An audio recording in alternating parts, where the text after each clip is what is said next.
Hello everyone, कैसे हैं आप सब लोग। आई होप कि आप सब लोग बहुत ही अच्छे होंगे।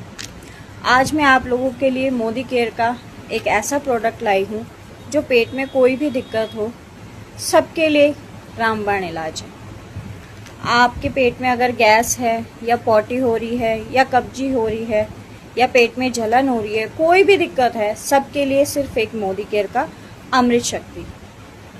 और अगर आपके सर में दर्द है तो आप इसके कैप्सूल को बाम की तरह भी यूज़ कर सकते हो। इसके अंदर जेल की तरह गोलियां होती हैं, मैं दिखाती हूँ आपको गाइस।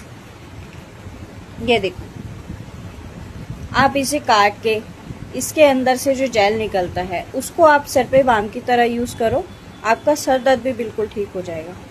मतलब पेट के लिए और हर एक चीज़ के लिए सबसे बेस्ट प्रोडक्ट है